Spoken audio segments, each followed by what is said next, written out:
somewhere across the globe, a Catholic Mass is being offered. This is one place where such a Mass occurs regularly, with faithful members to fill the choir loft for our weekend liturgies and our various weekday Masses.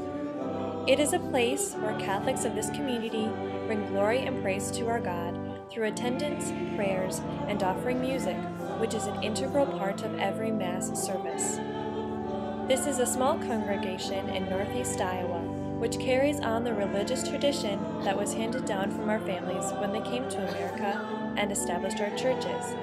Today it is important to take a look back on the story this church has to tell. For me, it is the church where my parents were married over 29 years ago. It is the church where my siblings and I were baptized, where we celebrated the sacraments, and where I continue to grow as a Catholic. It is the church where families in our community have celebrated holidays every year, where we sing praises on Christmas and ponder its true meaning, the birth of Jesus, and where on Easter we glorify the death and resurrection of Jesus. Every week there are members who fill the pews, who join in the songs that emanate from the organ and choir members. Our church is a place where we join together as a community of faith and encourage one another with our gifts. It has been a place for me to share my love of music even at a young age. It is also where I have been the accompanist ever since my early years in high school. This church is St. John Nepomucene Catholic Church in Fort Atkinson, Iowa. As a church accompanist who looks with a renewed appreciation for her church and for the music tradition that is a part of it, I can't help but think of the past members who have shaped where and who we are today. A myriad of influences affects every church.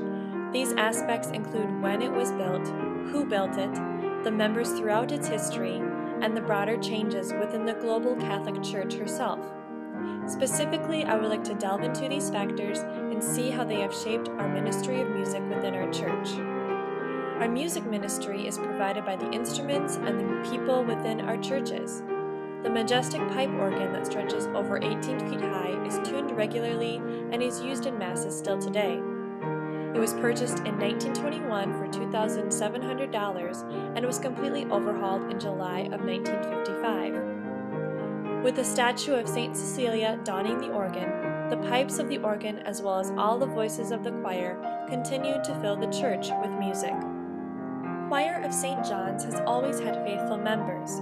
Though the current trend within our local churches is characterized by less youth involvement in the choirs, many adults within the congregation continue to set an example by sharing their time and talent through music. With a vision for this generation and the next, music will continue to leave the door open for musicians of all ages to participate in the Mass.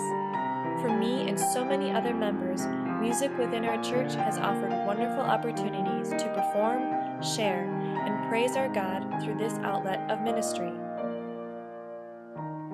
As we take a look at the role of music within our current era, we can gain a deeper understanding of who we are today by taking a look at when the congregation of St. John Nepomucene first began. The story of St. John Nepomucene's Catholic Church is one of new beginnings, faith, tenacity, and music ultimately from a variety of cultures. The location of our church can be attributed to the location of an important establishment that put this part of Winneshiek County on the map. The town's namesake, Fort Atkinson, is derived from General Atkinson, renowned hero of the Black Hawk War. The fort had been built in 1840 by the government to provide protection for the Winnebago Indians. This was the first fort built of this nature. In 1842 and 1843, 2 priests from Dubuque were sent as missionaries to the fort in what was then the Washington Township. Within the next 30 years, immigrants from Europe began to populate the area. The vision for a place of worship for the Catholic townspeople started to culminate. In November of 1873, Czech settlers began plans for constructing a church in honor of St. John Nepomucene. In 1874, the structure was designed and built, and by 1875, the church was completed through the tenacity of the Czech and German immigrants who decided to call Fort Atkinson, Iowa their home. Catholic immigrants from all over Europe came to the New World, which for many led to Northeast Iowa. Families from Czechoslovakian territories, Germany, Ireland, Sweden, and France, for example, all contributed greatly to the introduction and continuation of Catholicism within America.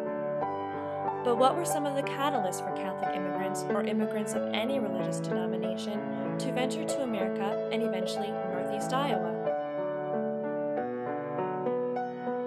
One factor includes faster railroads that led to port cities in Europe, such as Hamburg.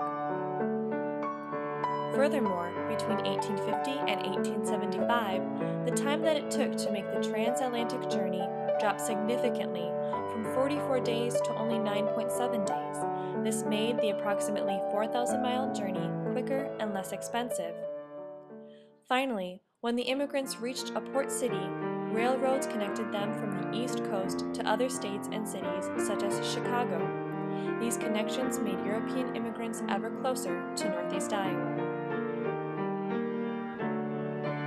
When speaking of Czechoslovakian immigrants, we speak of people from former Czechoslovakia, including Bohemia, Moravia, Silesia, Slovakia, and Subcarpathian Ruthenia. These immigrants in particular have been recognized for establishing churches in this list of states, as well as in Canada.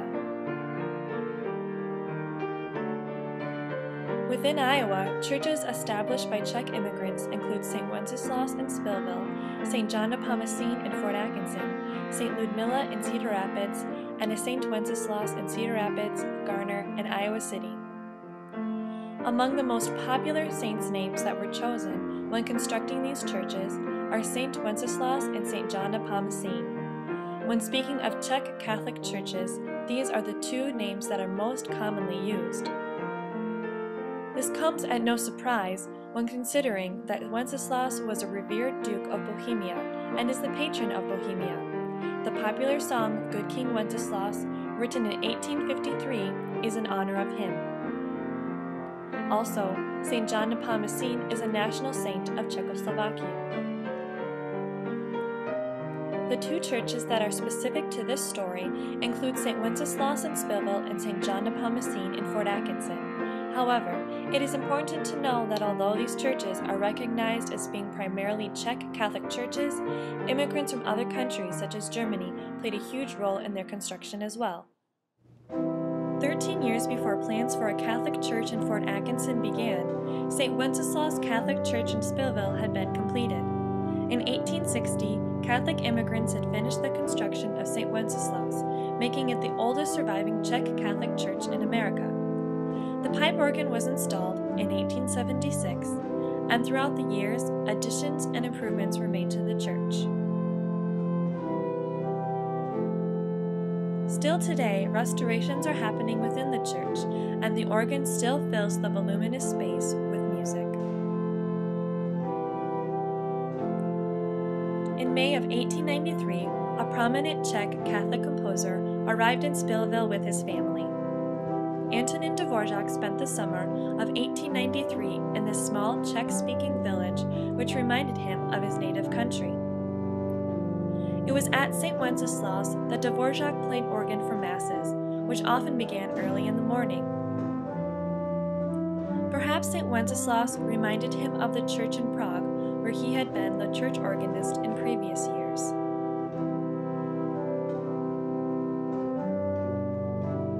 During his stay in Spillville, the organ was not in ideal condition, but that did not stop Dvorak from playing it. Also, here he composed his string quartet in F, string quintet in E flat, and his sonatina for violin and piano.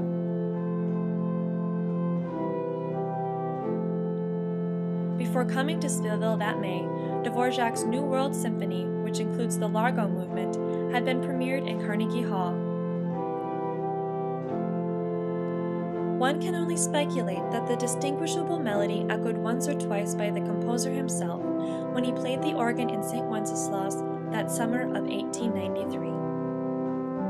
Nevertheless, the Largo theme is still played regularly in the church, but most often set to the text of going home. It is also found in the missalettes with the title, Jesus Christ, Bread of Life. Not only does the theme echo from the organ itself, for it can also be heard ringing from the church bells as the sounds of community life are audible in the background.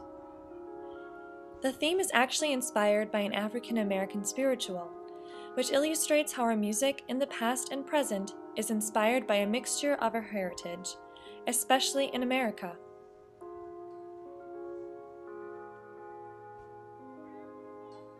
Just as Dvorak was inspired by the people of America, this American church is continually inspired by the music of that Czech Catholic composer.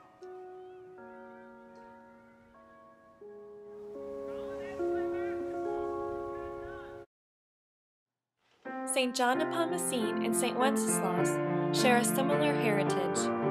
They are also both churches still active in our archdiocese today. Together with other congregations in the area, we celebrate the 175th year anniversary of the Archdiocese of Dubuque. Concurrent with this celebration comes change, specifically with the implementation of the new Roman Missal. These updates also bring adjustments to our music. Despite the recent adjustments made to our liturgy and our music, the music continues to harbor influences from a variety of cultures, just as it did in the past. This wide range of influences is what Dvorak prized in the American experience. As a Czech Catholic composer, he helped to blend influences from his homeland with the spirituals of the African Americans. He hoped that as others searched for the American style of music, they too would find an inseparable mixing of cultures, similar to what he had treasured. He had also prized the impact of Native American music, which is something that citizens in Fort Atkinson can also appreciate. Today, we continue to see and hear the influences of other cultures as they make their mark on America, proving that this country continues to be a melting pot. But just as the music has been weaved together through the variety of cultures that have come to America, so too were the churches themselves and the artwork found within them. Within St. John's, the sun shines through stained glass windows that were made in Munich.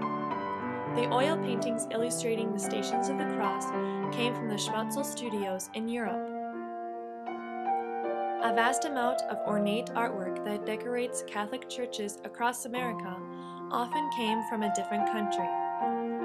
The people who first filled the pews in those churches often came from a different country as well. So as we appreciate what we have today in small congregations in northeast Iowa, such as St. John Nepomucene and St. Wenceslaus, we can appreciate even deeper the people who contributed to the mixing process that is still happening today, which is expressed in the churches themselves, the music that fills our churches, and the people who fill the pews.